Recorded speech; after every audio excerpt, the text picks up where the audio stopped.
ইউক্রেনে এখনো যুদ্ধ চলছে। সুদানের যুদ্ধ ফরগটেন ওয়ার হয়ে গেছে, ভুলে গেছে। অথচ সুদানের লক্ষ লক্ষ মানুষ স্টারভেশনের মুখে না খেয়ে মরছে এবং রক্তপাত সেখানে ঘটছে। দক্ষিণ সুদান ভাগ হয়ে গেছে আগেই। এখন মনে হচ্ছে এই সুদানও জেনারেল বুরহান, জেনারেল হামাদের নেতৃত্বে আবারও দুই ভাগ হওয়ার আলামত আমরা দেখতে পাচ্ছি। কাজে বিশ্ব পরিস্থিতির এই জটিল সময়ে আমাদের দেশে সংকটের যে প্রতিক্রিয়া, সেটাকে সামাল দেওয়া কঠিন চ্যালেঞ্জ। আমরা এ পর্যন্ত প্রধানমন্ত্রী বঙ্গবন্ধু কন্যা শেখ হাসিনার নেতৃত্বে পরিস্থিতি, বিশেষ করে অর্থনীতিতে একটা সহনীয় অবস্থা, দ্রব্যমূল্য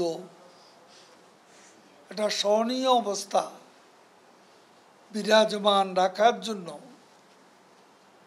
তিনি যে এফার্ট দিচ্ছেন আমাদের প্রধানমন্ত্রী, এটা বিরল ঘটনা। এবং অনেক বিষয়ে এখন যেমন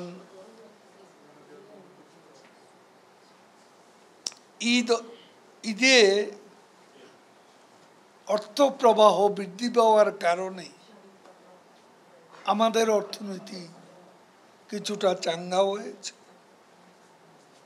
রমজান ও ঈদ উপলক্ষে সামাজিক কার্যক্রম বেড়েছিল।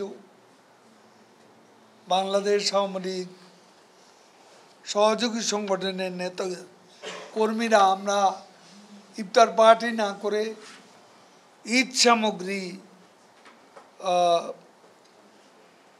এবং ঈদ উপহার এবং ইফতার সামগ্রী বিতরণ করেছি সাধারণ মানুষের মাঝে। সবকিছু মিলিয়ে অর্থ লেনদেনের যে গতিময়তা, সেটা আমাদের অর্থনীতিতে মোটামুটি একটা গতিশীলতা নিয়ে এসেছে।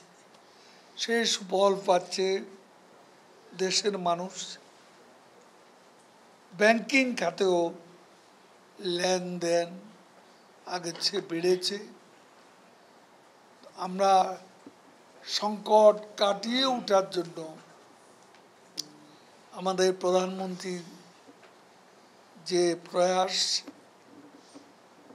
এই প্রয়াস কার্যকর করতে আমরা আওয়ামী লীগ পার্টি হিসাবে আমরা তার নির্দেশনা মেনে চলব এবং সে অনুযায়ী আমাদের যে কাজ, সে কাজ আমরা করে যাব।